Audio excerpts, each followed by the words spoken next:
Hello, you've tuned into State of South Asia, a podcast from Himal Southasian, where we have the best minds on the region to unpack crucial issues affecting our politics, cultures, environments, and societies. I'm your host, Nayanthara Narayanan, coming to you from Bangalore. On this episode, we look at a decades-old story, one that perhaps has not got the attention it deserves. In the 1990s, tens of thousands of Nepali-speaking Bhutanese were forced to flee their homes in southern Bhutan after the monarchy at the time and the ruling Drukpa Bhutanese community enforced a strict cultural policy that prioritized Drukpa tradition over others. Many Nepali-speaking Bhutanese were evicted from the country and others chose to leave, fearing persecution. These families have lived as refugees in Nepal, India, and other parts of the world, many in very precarious conditions in refugee camps. Even as the United Nations has resettled more than 100,000 Bhutanese refugees in countries such as the US and Australia, Nepali-speaking Bhutanese activists have been asking for the right to return to their homeland. The issue has taken on new significance in recent years as Bhutan spiraled into an economic crisis after the COVID-19 pandemic, with widespread unemployment resulting in young people leaving the country in record numbers. Bhutan's king and government have been trying to stem this brain drain and woo investment back into the country, and yet they have not reached out to the Nepali Bhutanese diaspora.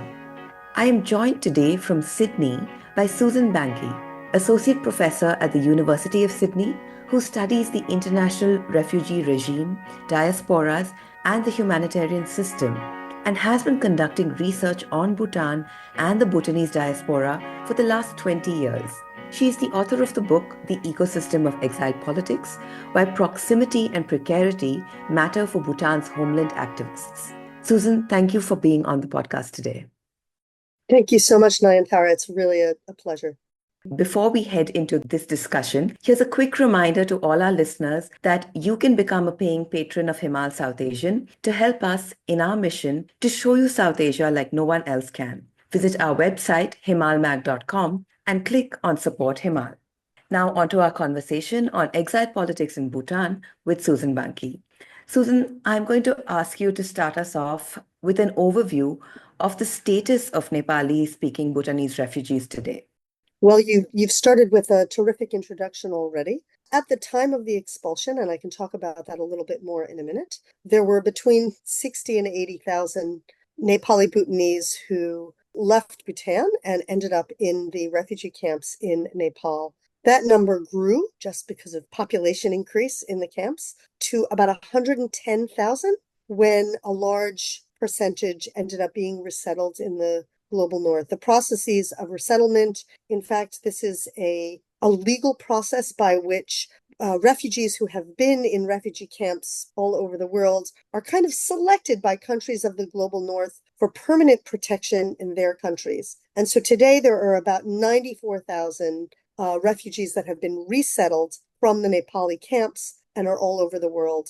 This includes in the vast majority in the United States, but also in Australia, New Zealand, Canada, the United Kingdom, and a small number in countries of Scandinavia. So that comprises the large percentage of Bhutanese refugees. There is a small number that remain in Nepal who were never able to or never wanted to resettle. Latest estimates are about 7,000, and there's an unknown number that are in India. Those have been very, very hard to document because they, in fact, after they fled from Bhutan, they crossed the border into India and remain there. And really, human rights organizations have had no access to that group of people. They are not refugees in the technical sense, only in that they have not put forward their claims to the United Nations agency that offers protection to refugees. So at this point, they have faded a bit into the background, and we actually know very little about that group. So the short version is, at the time that resettlement stopped, there were about 95,000 in countries all over the global north, and a remaining approximately 7,000 in Nepal, and an untold number in India. And there's an additional complication here in that both Bhutan and Nepal are not signatories to international refugee conventions, right? And so that makes the resettlement process a little more difficult. Yes and no. The truth is that some of the most generous countries when it comes to hosting refugees are those who have not signed the convention.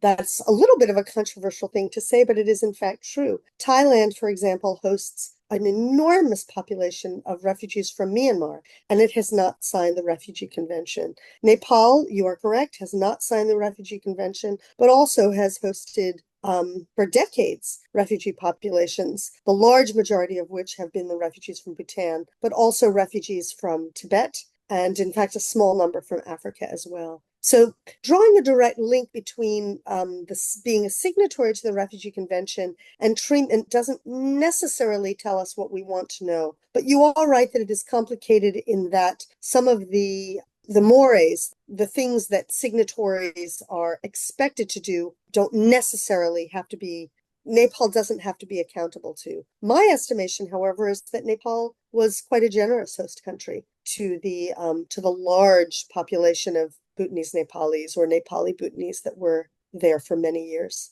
Nevertheless, I don't want to cast a rosy glow over what it is to be a refugee in Nepal. There is what I have called various aspects of precarity.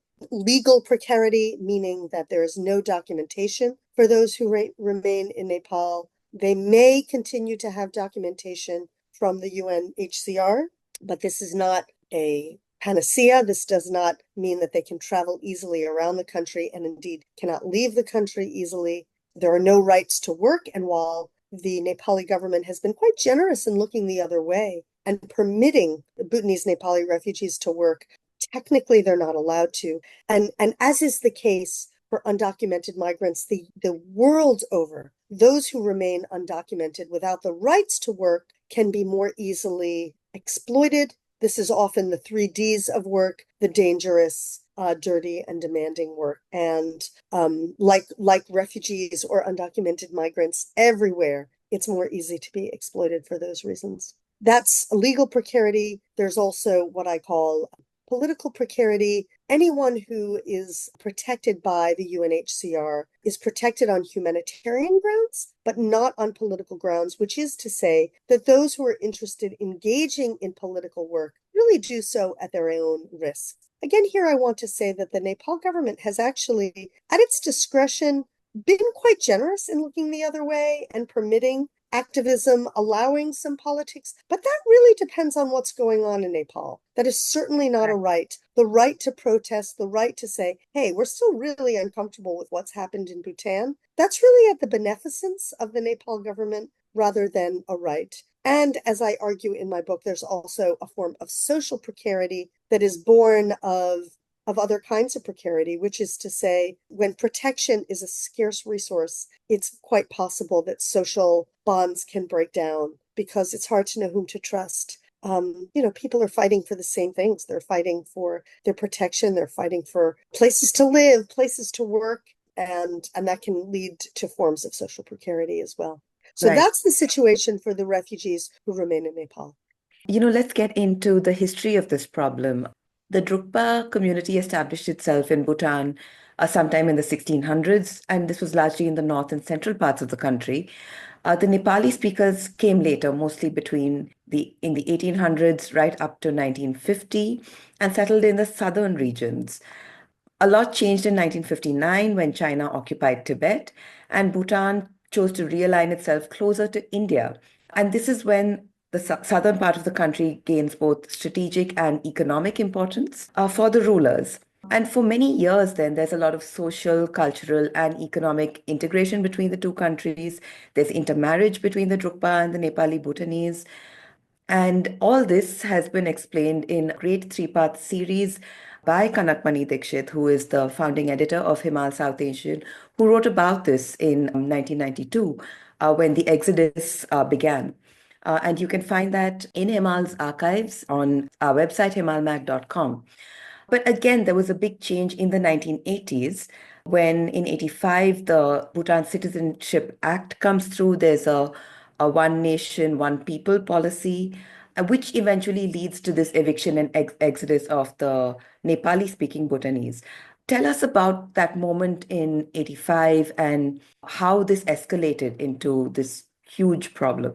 Sure, I'd be happy to. And I'm really glad that you mentioned the series, The Dragon Bites Its Tail, because if you had not mentioned it, I would have mentioned it anyway. It is one of the first pieces that I read when I started to do this research more than 20 years ago. A really remarkable three-part series, which is cited in my book and which does a terrific job of offering the layperson's overview of the entire issue. Look, my interpretation is that Bhutan was a feudal country with an adored king. It was a country that was unaccustomed to any kind of challenge at all. And a charitable version of the story would say that the government, the king of Bhutan, and the National Assembly simply wanted to integrate its ethnic minorities. But these integration programs, the ones that you've mentioned and others, became forced.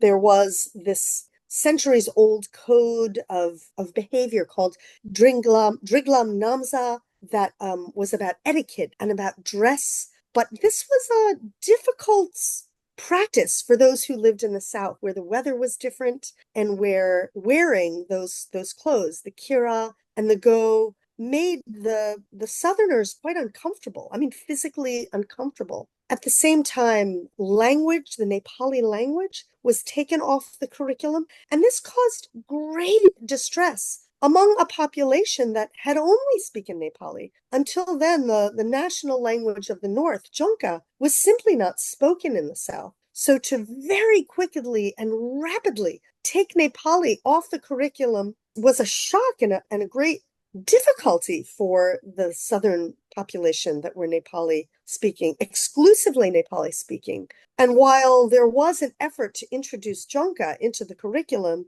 anyone that is learning a second language would know that you cannot simply announce, now you'll be expected to transact in other languages, and we're throwing you some classes, and we're expecting this to happen very quickly. So that was quite difficult. The vast majority of minorities affected were, in fact, the Nepali Bhutanese, or the Bhutanese Nepalis, or the Lhotshampa. I can talk about that later. But I do want to also mention that they were not the only ones affected. And I think it's important to mention that because there has been a narrative put forth that says, oh, these claims of difficulty were only made by a troublesome ethnic minority of Nepalis. But that's actually not true. The ethnic minority Sharchaps, who are from the east of the country, were also affected by government policies.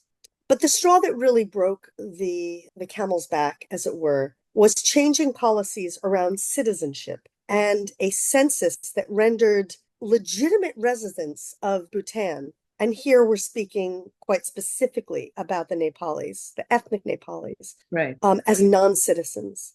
And what this meant is that a census that was supposed to be carried out throughout the country was carried out quite strictly and angrily by census takers in the South. It was never carried out in the North. But those census takers also were quite strict in their interpretations. So they said, anyone that cannot prove their documentation from 1958, which was the first Citizenship Act, and when, in fact, there were sort of the first time that there was a written way in which there could be citizenship proved by residents. But anyone who did not have documentation from 1958 was given something other than a full citizenship status.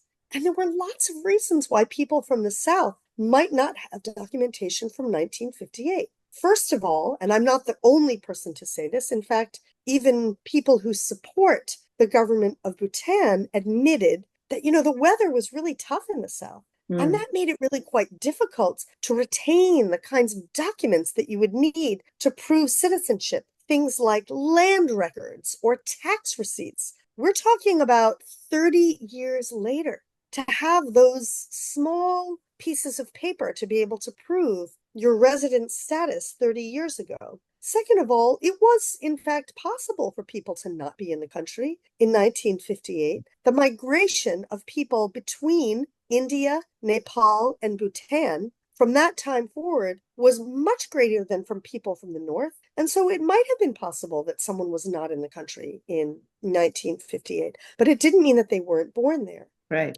Anyway, the effects of this is that some were deemed non-citizens. This was a great shock and terrified members of the population who had been born in the country, had never known another place other than Bhutan. So there was a loud and one can admit, and often angry pushing for some representation among the ethnic minorities through protests in the 1990s. And here I return to what I said at the beginning, which is this was a feudal country unaccustomed to challenge, and the government feared those challenges greatly. Right. And we've seen the kind of discrimination and trauma inflicted by poorly thought out or maybe deliberately thought out citizenship exercises in other parts of South Asia, including India And Bangladesh, indeed. and Bangladesh. Yes, absolutely. Yeah. Susan, you used the term Lhotshampa, and this has been a word that's been used to describe the ethnic Nepalis in Bhutan, but you also reject the term, and in your book, you explain why you don't use it in Yeah. your work. Tell us more about that. I'm happy to, although I also have to admit that my views on this are ever changing, and that's because I am led by those from the region. I think it's far more important that I follow the lead of those who are from the region rather than kind of making my own decisions. And so actually in the book, I use one term, and today I'm moving a little bit toward another term. So I'll speak about all of that. The word Lhotshampa means people from the south or southern residing. And so within Bhutan, at the time when all of this efforts of integration and then the charges of anti-nationalism were taking place, those people were called Lhotshampa. But the Mhm. truth is there were ethnic people of Nepali ethnicity or people who were Nepali speaking Bhutanese who actually also lived in the north. And those were people who also ended up being expelled. One of them, one of my interview subjects, was an amazing, articulate woman named Mangala Sharma, who lives today in the United States. She had never been to Nepal, although she spoke Nepali, but she was employed in the north of the country. So to call her a Lhotshampa is misleading. That said, once people left the country to move to a place like Nepal, so for example, they were in the refugee camps, it would be a little confusing to call them Lhotshampa because they weren't even in Nepal. They weren't even in Bhutan anymore. So at that time, they resided in the east of Nepal. And I'll talk a little bit more about what happened after they were expelled in a minute. But there was this thought that we need to call the refugees something else, no longer the Lhotshampa. So when I wrote the book, the term of currency was Bhutanese Nepali. And what this describes is those who were of Nepali ethnicity, which in and of itself is a charged thing to say because in Nepal there are many ethnicities. So Right. actually, more accurately would be to say Nepali speaking Bhutanese, but that really gets extended and long. It's very difficult. Yeah. I mean, Lhotshampa is, to be honest, if it were to be accepted by my interlocutors, I would return to it because the truth is, in a world of Google and academic searches, Lhotshampa is the easiest thing to Mm. identify the population. But the truth is, Lhotshampa doesn't fit anymore. And that is because, and here I'll return to kind of my story, which is the post-expulsion story. Your listeners would well know that Bhutan and Nepal do not actually share a border. There's a small mitten-shaped portion of India that lies in between the two countries. So when people left Bhutan, they crossed the southern border of Bhutan into India. And from India, where many of them thought they would just be for a couple of weeks, maybe a couple of months until the problems sort of passed over, the Indian government said, we don't want them hanging out here. We know that some of them are troublemakers, and there may have been a small number that, were really interested in doing these protests. So they passed them on. They put them on vans and buses, and they sent them right over to Nepal. But it is important to note that at the beginning, one might assume, oh, they were ethnically Nepali. Of course, they wanted to end up in Nepal. In fact, no. At the beginning, many just thought they would stay in India until the problems passed. But by moving them into Nepal, now they were further away. It was much harder to return. And frankly, the Bhutanese government didn't want them back. So now they move into Nepal, where it must be said, the loss was tremendous at the beginning. I mean, at the beginning, there were no humanitarian programs that were set up. And, I heard very, very sad stories for my interview participants about people whose family members died, at the water's edge, at the Maita River, for just not having enough humanitarian access at the beginning. Now, over time, that humanitarian machine built up, and it built up, to my mind, impressively. So there were then, by its end, there were 9 refugee camps in the districts of Japa and Morang. And those refugee camps hosted, as I mentioned before, at the beginning between 60 and 80,000 and up to 110,000 refugees. As you then noted, the countries of the global north engaged in processes of resettlement starting in the mid-2000s. And that meant that now the vast majority live in, as I said already, places like the United States. Well, it makes no sense to call these people Lhotshampa. Many of them, and especially the new generation, they've never been to Bhutan. So to call them southern residing people of a country they've never been to simply makes no sense at all. Right now, and I'm actually just working on a new article about the population now, I've come to call them the Nepali Bhutanese. And that is simply as a recognition that Nepali is the ethnicity or form of ethnicity from the language they speak, from which they've come, and then they ended up in the country Bhutan. But today, if, for example, you're American, it's very hard to know. Do you call them Nepali Bhutanese American? Do you call them Bhutanese American? There has been no set agreement among the refugee population of what they want to be called. But what I will say is throughout the diaspora, they are very comfortable with the Bhutanese tag. So, for example, there are several Australian Bhutanese associations. They do not even bring in the word Nepali, similar for America, and I think in places in Europe similarly. And is that because they still recognize Bhutan as the place they're originally from, as opposed to being from Nepal? I think that's a great question. And I think there may be some generational changes. But I mean, as any sociologist would confirm, the history of this population is still very much tied up with the trauma of expulsion and flight. And so even for the younger generation who might speak 2 languages, and those 2 languages would be the language of the host country and Nepali, not Jonka, they would still know that there is an aspect of homeland orientation that has Bhutan somewhere in it. The younger generation may not care as much about returning to Bhutan, but many are still interested in visiting. They may also want to return to Nepal, where many of them spent their formative years in refugee camps. So it's a really interesting and complicated identity. It's something that might be called the triple diaspora because of how many places have become touchstones. And of course, not surprisingly, that is, as I've already said, generational. Sure. And we'll talk a little more about, this kind of homeland activism in a bit. But there's one more question about the history that I want to ask you, and that is really about the role of the Nepali Bhutanese in the pro-democracy movement, which actually dates back to the 1950s in Bhutan. Yeah.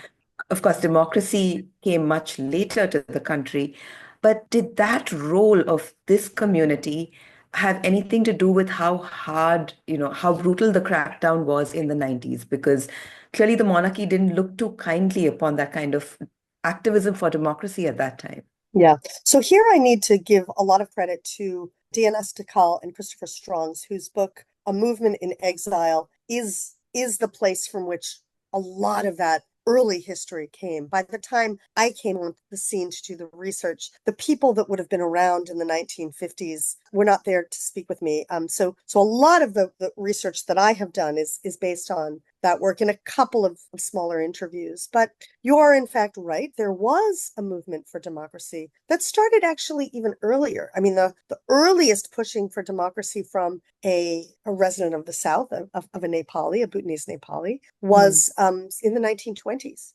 later in the 1950s, there was another push for democracy that was really linked to revolutionary independence movements in India. And these were treated with the same kind of fear and anxiety as we saw in other parts of South Asia.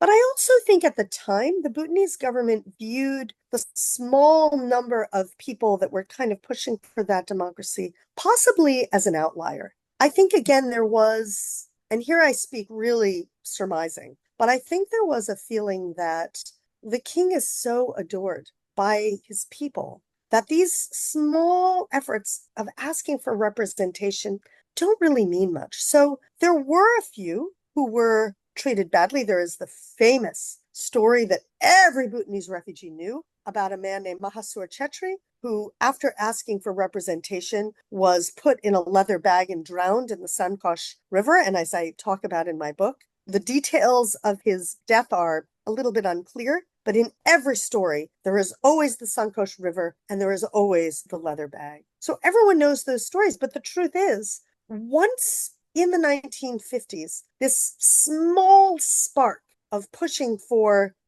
democracy and representation started to die, Bhutanese government actually brought back in those small number of activists into the country and allowed them to regain their citizenship. I think the 1980s and the 1990s looked very different because it was much bigger and it was much louder. And this is what made this, frankly, still very feudal state so frightened. Oh, we have a large number of people within our borders that are quite unhappy. What is this protest? What does this look like, people walking through the streets and chanting? Today, I mean, in Western democracies, this looks like a protest. This looks like people chanting. This is what people do. But it just simply was not what the Northern Bhutanese were accustomed to. Susan, I'm going to give you a quick break while I send a message out to our listeners. Himal brings you stories that are otherwise ignored and important perspectives from the big and small regions of South Asia. And this takes a lot of work. You can support our mission to show you the region like no one else can by becoming a paying patron of the magazine.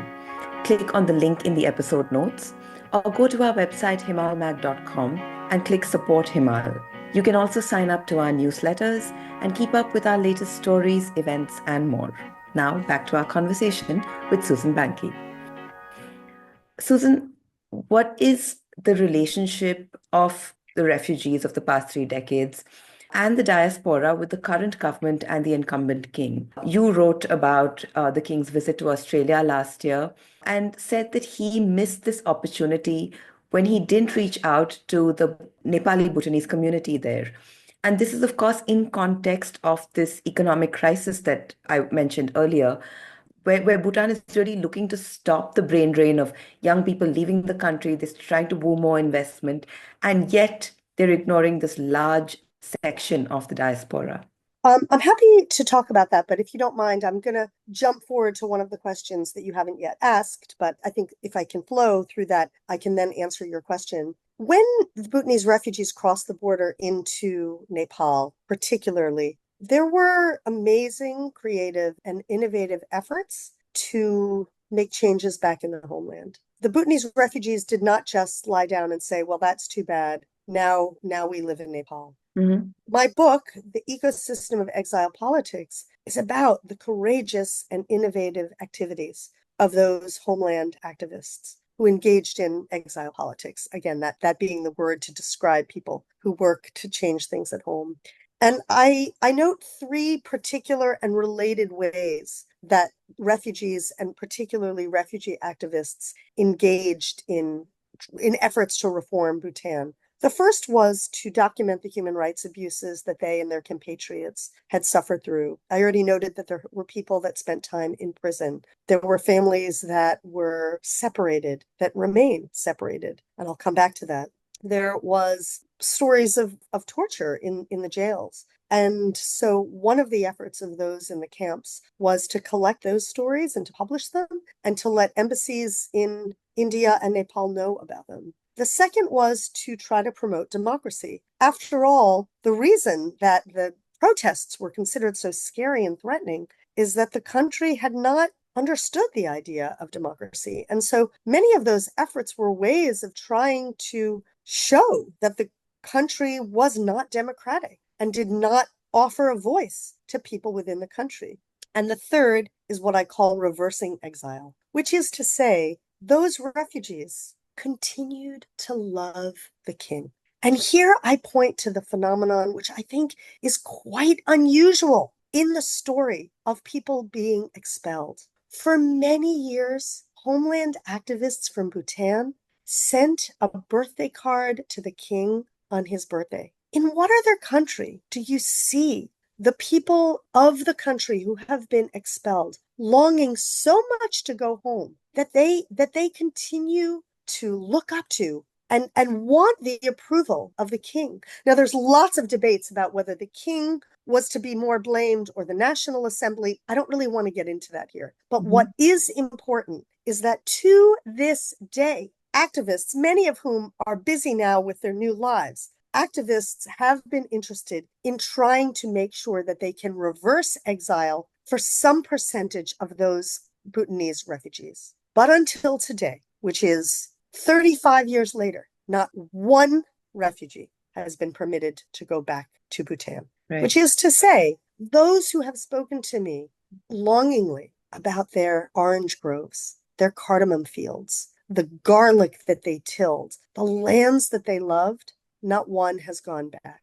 And I've seen on Facebook, because I'm friends with many of those that were my research participants, that they have crossed back into India and taken pictures and video across the border into their homesteads. I think some have also snuck across, but I'm not really at liberty to say if that's definitely true or who or exactly when. But I mean, that longing. And they've brought their families, their young families that would never have been to Bhutan. I bring this up because when you ask the question, Naintara, about the relationship with diaspora today, I think it's important for us to realize that diaspora are not a monolith and want many things.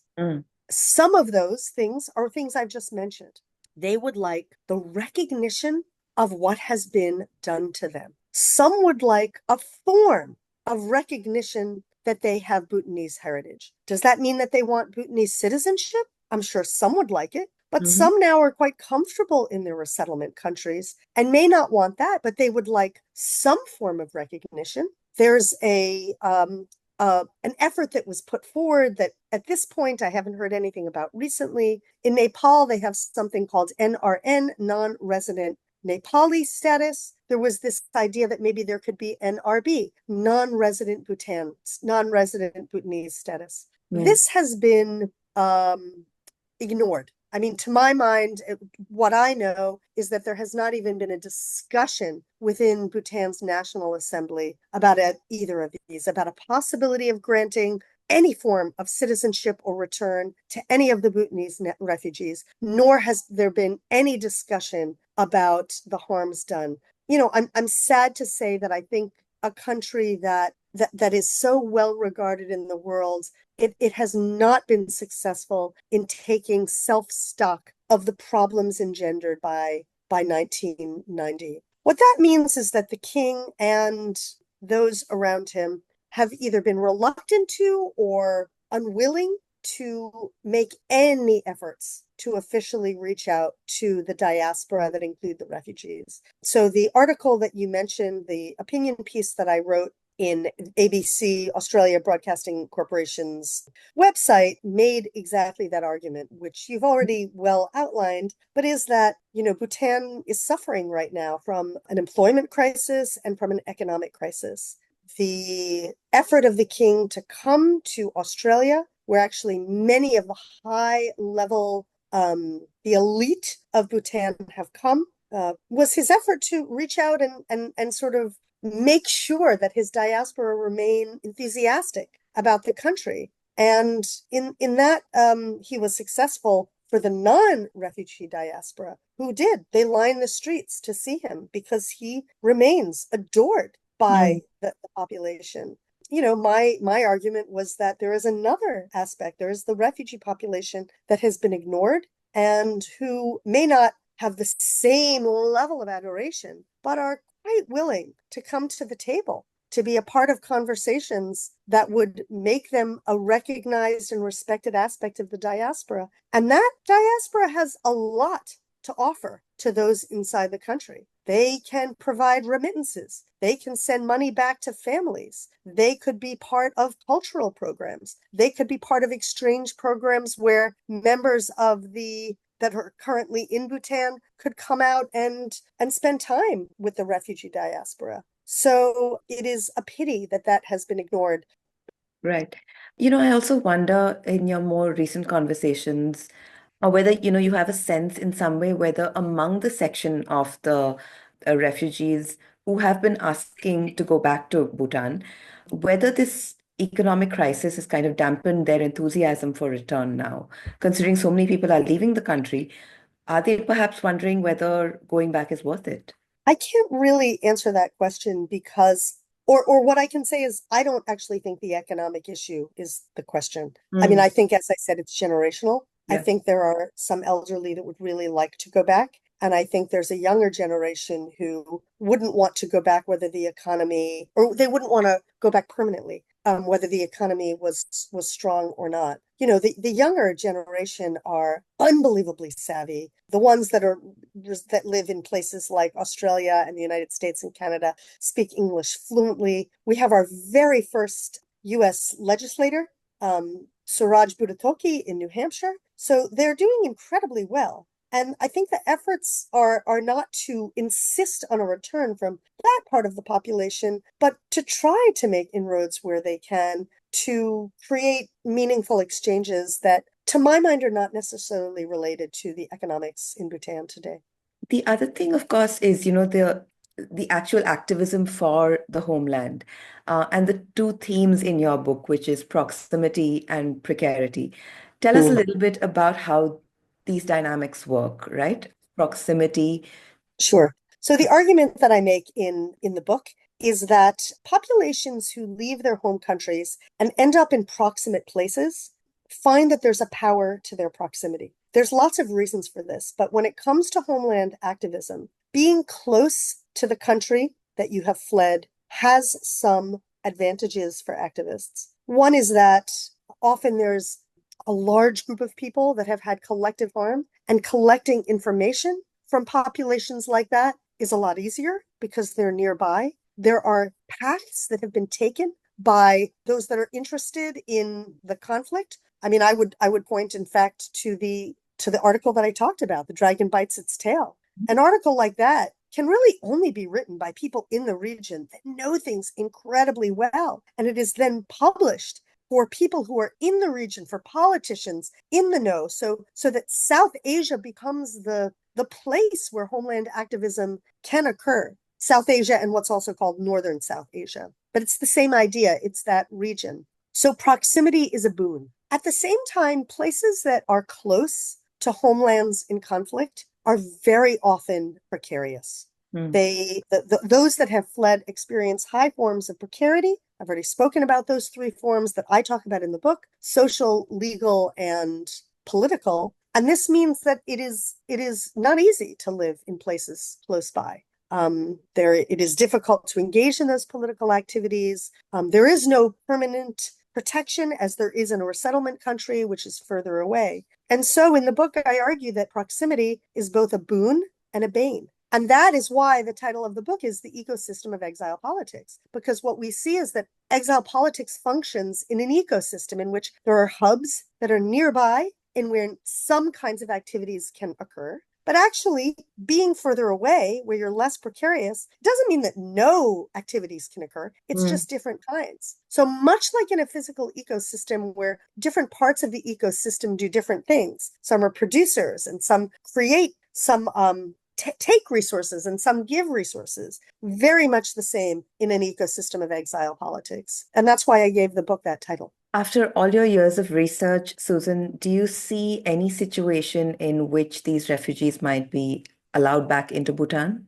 I'd like to be hopeful about it. What we do see in the younger generation is certainly less outward anger. The historical injustices understandably don't feel that emotionally strong. Doesn't mean that they don't care, but it wasn't as much their struggle. Mm. At the same time, I've spoken to many of my research participants, many of whom are my friends today, about the fact that they are now, thanks to social media, in touch with their former classmates in Bhutan.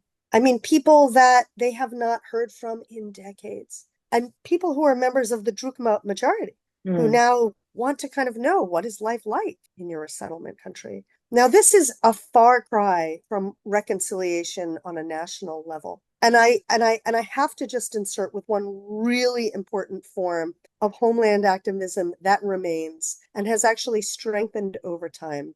And that is my dear friend and colleague's campaign, the Global Campaign for the Release of Political Prisoners in Bhutan, which is headed up by Ram Karki, who is in the Netherlands.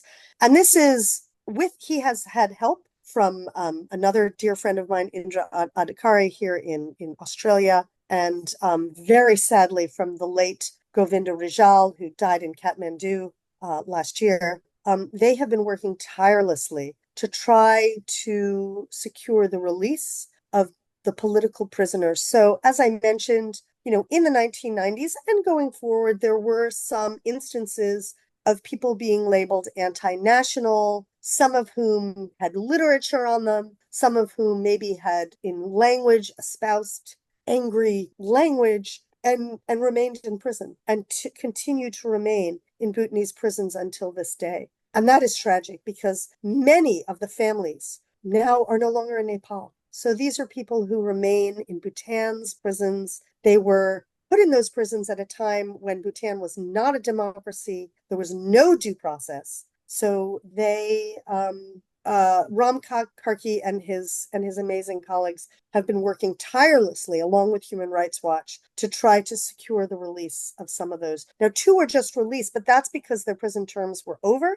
He's trying to secure the release of those, even if they still have remaining prison terms. Their families would love nothing better than to have that. And I talk about this in my article. If the Bhutan government wanted a way to create some reconciliation, the release of those political prisoners would be one. The second, as you've mentioned, would be to permit the return in some form of some. There's a small number of elderly in the camps that would love to go back to Nepal. True, there would be some problems with that because their lands have now been taken over by other people. So, Mm. there's always logistics when you talk about repatriation and return, but that shouldn't mean that it can't happen. And then there are others who would love to go back as tourists and frankly would pay good money for the honor to do so. So I think there is the possibility. I think it will take on both sides the admission that mistakes were made on both sides. Some of the next generation of activists are very happy to say that. I have not seen that from the side of the Bhutanese government, and that means that we're not where we'd like to be. As we're coming to the end of the conversation, I'd like a quick view from you on two things: the state of democracy in Bhutan, in terms of how strong or weak is it? And given all this context, what do you make of the Gross National Happiness Index today in Bhutan? I should say that I'm not a person that can answer that on the ground any longer because I knew that once I published anything that was critical of the Bhutanese government, I would never get a visa to Mhm. go in. And, unlike people in northern India who can cross in and look similar, I can't get away with that. So, I'm not going to go back to Bhutan until some of those changes are made. Bhutan is now a democracy, and there are debates about whether that democracy came only because of the efforts of Bhutan's refugees, or because the king was moving in that direction anyway. Right. My personal view is it's a combination of the two. I think that there are true efforts that are being made to ensure representation in the country. But dismantling a feudal system is hard. Mm. And I believe that critiques of the monarchy, I know that critiques of the monarchy are still not acceptable. I have colleagues that have tried and been kicked out of the country. It is still the case that people who write about Bhutan critically really don't feel that they can be in the country. So it's an early democracy, and early democracies do struggle with what level of criticism they're able to take. There is still corruption in the country. having to do with the fact that the monarchy is accustomed to giving its elite members the cush jobs, and those members then are part of the corrupt system. The terminology gross national happiness has been an absolute marketing, a moment of marketing genius for the country. The idea that what Bhutan measures, it's the happiness of its people, is potentially more true than in other countries. I think that the country is making true efforts towards sustainability and carbon zero, and that is to be applauded. But gross national happiness as a term is, as many commentators have noted, inaccurate because it would suggest that everybody is happy. And there are many in the country that remain without citizenship because not everyone who was ethnically of a minority left the country. And many of those still today do not have citizenship. And there are many who are poor. There are regions of the country that have not been brought up. I mean, to be fair, this is true in many countries. But gross national happiness would suggest that all are, and that's simply not the case. Right. What lessons do you think there is from this unresolved chapter in Bhutan's history of this crisis of Nepali-speaking Bhutanese refugees for the rest of South Asia? One that anyone who is a South Asianist would know is that one cannot assume that just because one is a citizen, that one is safe. Denationalization is an increasing phenomenon, not only in South Asia, but around the world. And I think that we have come to believe that citizenship, once obtained, is secure. And that is simply not the case any longer. And for people who care about the rights of those who are in some way marginalized, it's important to remember that simply slapping citizenship on a person is no longer enough to assure their rights. This is true in the countries of South Asia. And frankly, with the rise of anti-migrant sentiment in the United States, which is the place that I originally hail from, I think we're going to see something similar. President Trump is promised to deport millions from the Mexican-American border. And I think very much like the Bhutanese Nepalis, I think that many Americans of Mexican heritage are going to be caught up in those deportations. And I think we're going to see great suffering as a result of that. So that would be one lesson. Another much broader lesson, which is relevant not just for South Asia, but the world over, is that we do better as humanity, as a part of humanity, when we remember nuance. And I think a lot of people that have told the story of Bhutan have told it without nuance. I tried very hard in my book to tell the story with nuance, but also I told it from the perspective of Homeland activists. I suspect there would be many Bhutanese government officials who would say that my view was not nuanced. But nevertheless, I think we all need to remember that nuance is what allows us to move toward reconciliation, whether that be among the Bhutanese Nepalis, whether that's Israel-Palestine, whether that's Kashmir. I think being able to hold space for nuanced stories is what will create justice in the world. And that's what I really care about. Susan, finally, do you have any recommendations, another book or a movie or even another podcast for our listeners to understand the story of Bhutan's Nepali-speaking refugees better? Well, first, I can't help but just say that I'm really proud of the book I've just published with Cornell University Press, The Ecosystem of Exile Politics. It is the most comprehensive, most recently, that covers the issue. The first was an amazing book by Michael Hutt, which was called Unbecoming Citizens. And that was a book on which I relied heavily in doing my own research and while I spent all the time that I spent in the refugee camps. There's also a terrific book that was published, I believe it was last year, by Alice Neikirk called The Elephant Has Two Sets of Teeth. That is more about humanitarian governance in the resettlement countries, but it also covers the history and is also a terrific look at some of the tensions, some of the ways in which resettlement can create lots of differences and ways of being among the refugees. So those are the three that I'd recommend. Susan, thank you so much for being on the podcast today. It was a pleasure having you. Yeah, it was really a pleasure from the time that I read The Dragon Bites Its Tail. And I actually had the chance to interview Mr. Dixit many, many years ago and his daughter Himali. I have thought very highly of Himal, South Asia. So it is a great honor to be on this podcast. Always lovely to hear. Thank you, Susan. Thank you. That was Susan Banki on the State of South Asia podcast. You can read more from Bhutan on our website himalmag.com, including the 3-part series by Kanakmani Dixit, The Dragon Bites Its Tail. You'll find all these stories in the episode notes. Follow the Himal South Asian podcast channel on your podcast app to find all our latest episodes, and you can share, rate, and review them.